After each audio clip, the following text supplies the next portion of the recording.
আসসালামু আলাইকুম রহমতুল্লাহ। কোরআন মজিদের অত্যন্ত গুরুত্বপূর্ণ একটি সূরা নিয়ে আজকে আমরা আলোচনা করব, সূরা হুমাযা। সূরা হুমাযা কোরআন মজিদের আমরা জানি এটি ৩০ পারার একটি সূরা, অর্থাৎ কোরআনের শেষের দিকে অবস্থিত। এই সূরাটি হচ্ছে ক্রমান্বয় অনুযায়ী ১০৪ নম্বর সূরা এবং এতে ৯টি আয়াত রয়েছে। নাজিলের দিক থেকে বেশিরভাগ তাফসীরকারগণ বলেছেন এটা ৩২ নাম্বার সূরা বা কাছাকাছি সেই সময়ে। সো এটা মাক্কি যুগের একটি সূরা, সূরা হুমাযা। সূরা হুমাযার নামকরণের দিকে আমরা দেখতে পাই যে এই সূরাটি আল হুমাযা নামেই বেশি পরিচিত।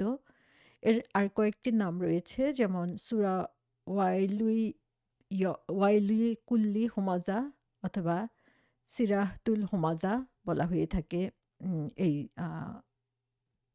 সূরাকে। সরি, হুতামা। লাস্ট নেমটা হচ্ছে সূরাতুল হুতামা বলা হয়ে থাকে। এটার যে হুতামা শব্দটি থেকে এসেছে সেখান থেকে। এই সূরার নাজিল কাল আমরা জেনেছি এটা মাক্কি যুগের সূরা। সো এখানে আল্লাহ সুবহানাহু ওয়া তাআলা ওয়েলদে কুরাইশ চিফ যারা ছিল, ওয়ালিদ বিন মুগিরা, উমাইয়া বিন খালাফ, তাদের মতো কিছু মানুষের যে স্পেসিফিক যে চরিত্র সেগুলোর ক্রিটিসাইজ করে এই সূরাটি নাজিল করেছেন। তাদের মিশনই ছিল যারা হচ্ছে আর্লি মুসলিম ছিল তাদেরকে অ্যাবিউজ করা, তাদেরকে নিয়ে হাসি ঠাট্টা করা, তাদের নামে কথা ছড়ানো।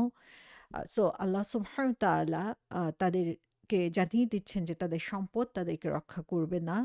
এই সূরাটি মাক্কি যুগের ১ম থেকে মাঝামাঝি সময়ের দিকে নাজিল হয়েছে। এই সূরার মূল বক্তব্যের দিকে যদি আমরা তাকাই তাহলে দেখতে পাবো যে এখানে আল্লাহ সুবহানাহু ওয়া তাআলা জিহ্বাকে সংযত করার যে গুরুত্ব সেটা আমাদের সামনে তুলে ধরেছেন, এবং এই সূরার মধ্যে আ সম্পদ পুঞ্জীভূত করে রাখার যে খারাপ দিক সেটাও আলোচনা করা হয়েছে, এবং আল্লাহ সুবহানাহু ওয়া তাআলার যে শাস্তি রয়েছে তাদের জন্য সেটাও এখানে বলা হয়েছে। এই সূরার আমরা যদি আয়াত ভিত্তিক আলোচনা দেখি তাহলে এখানে দেখব প্রথম আয়াতে আল্লাহ সুবহানাহু ওয়া তাআলা অভিশাপ দিয়েছেন যারা হচ্ছে গীবত করে এবং পরনিন্দা করে তাদের জন্য। আ এবং ২ এবং ৩ নম্বর আয়াতে আল্লাহ সুবহানাহু ওয়া তাআলা তাদেরকে আ উম কনডেম করেছেন, তাদেরকে অভিশাপ দিয়েছেন যারা হচ্ছে সম্পদ জমিয়ে রাখে। ৪ থেকে ৭ নম্বর আয়াতে তিনি আ যারা হচ্ছে অ্যারোগ্যান্ট অহংকারী তাদেরকে সতর্ক করেছেন, এবং ৮ এবং ৯ নম্বর আয়াতে তাদের যে ইটারনাল পানিশমেন্ট সে পানিশমেন্টের ব্যাপারে সতর্ক করেছেন। সো এখানে আমরা দেখি প্রথমত আল্লাহ সুবহানাহু ওয়া তাআলা যারা ব্যাকবাইটিং, হুমাযা এবং লুমাযা করছে, যেটা হচ্ছে সোশ্যাল যে হারমোনি সেটা নষ্ট করে, তাদেরকে হচ্ছে অভিশাপ দিচ্ছেন। কারণ ইসলাম হচ্ছে কথা এবং কাজের মধ্যে কাইন্ডনেস এবং রেসপেক্টকে প্রমোট করে। তারপরে আমরা দেখি যে যারা হচ্ছে সম্পদ পুঞ্জীভূত করে রাখে তাদের ব্যাপারে আল্লাহ সুবহানাহু ওয়া তাআলা বলেছেন। কারণ এখানে আমরা দেখি যে আল্লাহ সুবহানাহু ওয়া তাআলা পছন্দ করেন সাদাকা। আল্লাহ সুবহানাহু ওয়া তাআলা পছন্দ করেন হচ্ছে আম আ আল্লাহ যারা হচ্ছে আল্লাহর সন্তুষ্টির জন্য তার দেওয়া রিজিক থেকে খরচ করবেন তাদেরকে, এবং তিনি স্মরণ করিয়ে দিচ্ছেন যে এই সম্পদ তাদেরকে মৃত্যু অথবা আখিরাতে শাস্তি থেকে রক্ষা করতে পারে না। তারপরে আমরা দেখি যে ফাইনাল পানিশমেন্টের কথা এখানে বলা হয়েছে, যেখানে বলা হচ্ছে যে যারা হচ্ছে এ ধরনের কাজ করে তারা নিজেদেরকে অনেক বড় মনে করে আল্লাহ সুবহানাহু ওয়া তাআলা তাদের এমন এক আগুনের মধ্যে নিক্ষেপ করবেন যেটা তাদের অন্তর পর্যন্ত দগ্ধ করে দেয়, এবং শেষ পর্যন্ত তাদের যে শাস্তি হবে সেই শাস্তির বর্ণনাও তিনি দিয়েছেন। এটা এমন একটা আগুন যে আগুনটা হচ্ছে একটা বড় স্ট্রাকচারের সাথে আল্লাহ সুবহানাহু ওয়া তাআলা তুলনা করেছেন, আর যেটা চারদিক থেকে বন্ধ করে দেওয়া হবে, এবং সেই শাস্তি দেওয়া হবে যারা হচ্ছে অ্যারোগেন্ট তাদের জন্য, এবং সেই শাস্তিটা হচ্ছে হোতামা, যেটা হচ্ছে জাহান্নামের একটা শাস্তির কথা এখানে তুলে ধরা হয়েছে। সো এখানে আমরা দেখি যে এই শাস্তি তাদের অন্তরকে পর্যন্ত, হার্টকে পর্যন্ত এমনভাবে দগ্ধ করে দিবে যে তাদের যে মোরাল করাপশন, নৈতিক অবনতি হয়েছিল যেটা অন্তরের সাথে সংশ্লিষ্ট, সেখানে যে এটা আঘাত হানবে।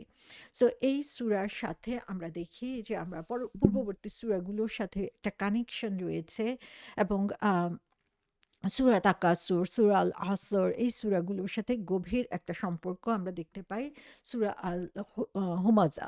সো এখানে সূরা তাকাসুরের দিকে আমরা যদি তাকাই তাহলে আমরা দেখি যে আ সেখানে জেনারেলাইজড একটা ভিউ দেওয়া হয়েছে মানবতার, যে মানুষ হচ্ছে দুনিয়ার প্রতি কি পরিমাণ আকৃষ্ট এবং সেটা তাকে তার মূল লক্ষ্য থেকে ডিস্ট্রাক্টেড করে রেখেছে।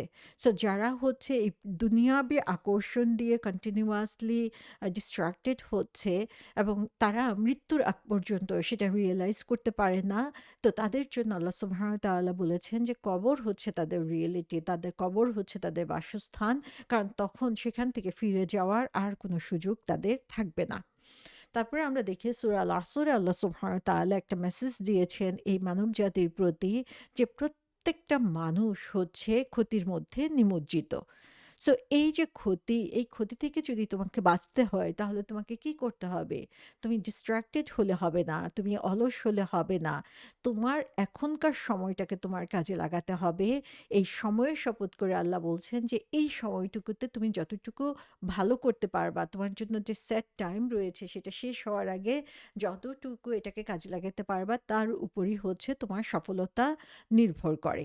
এবং সূরা আল হুমাজার মধ্যে আমরা এখানে দেখতে পাই যে আল্লাহ সুবহানাহু ওয়া তাআলা বলেছেন যে আম কনসিকুয়েন্স, যে মানুষ যারা হচ্ছে ক্ষতির মধ্যে নিমজ্জিত, এখানে সূরা আল হুমাযা হবে। সো সূরা আল হুমাযাতে যে কনসিকুয়েন্স বলা হচ্ছে যে মানুষ যখন এই লসের মধ্যে থাকে সেই লসটা হচ্ছে তাদের জন্য সবচেয়ে খারাপ ধরনের ক্ষতি। এবং এই সূরাগুলোর যে কানেকশন, জেনারেল থিম, সেটা আমরা দেখি যে এখানে আমাদের সময়ের কথা বলা হয়েছে এবং এটাকে শেষ হয়ে যাওয়ার আগে যত বেশি আমরা সদ্ব্যবহার করতে পারবো সেটা তত আমাদের সাফল্যের কারণ হবে, সেটা বলা হয়েছে।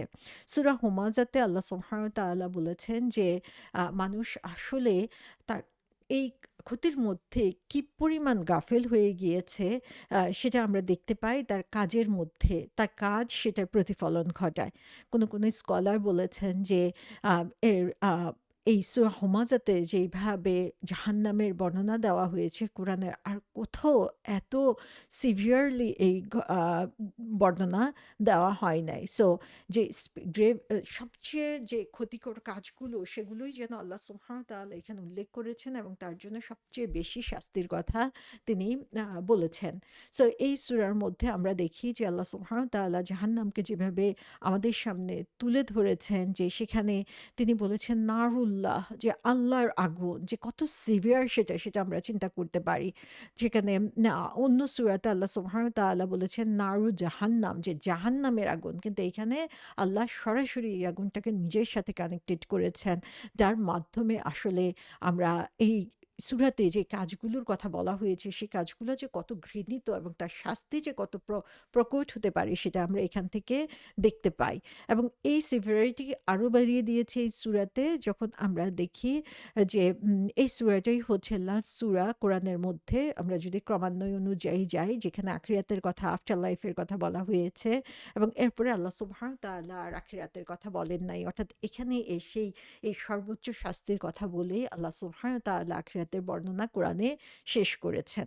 সো আমরা ইনশাআল্লাহ চেষ্টা করব এই সূরার যে কথাগুলো আল্লাহ সুবহানাহু ওয়া তাআলা বলেছেন সেগুলোকে বুঝার জন্য, অন্তঃস্থ করার জন্য এবং তার মাধ্যমে আমাদের নিজেদের জীবনে পরিবর্তন এনে আমাদের যে সময়টুকু, খুবই স্বল্প একটা সময় আল্লাহ সুবহানাহু ওয়া তাআলা আমাদেরকে দিয়েছেন, কিন্তু এই স্বল্প সময়ের পুরস্কার এবং শাস্তি হবে চিরন্তন।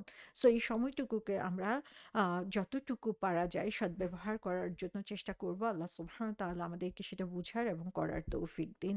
আমিন।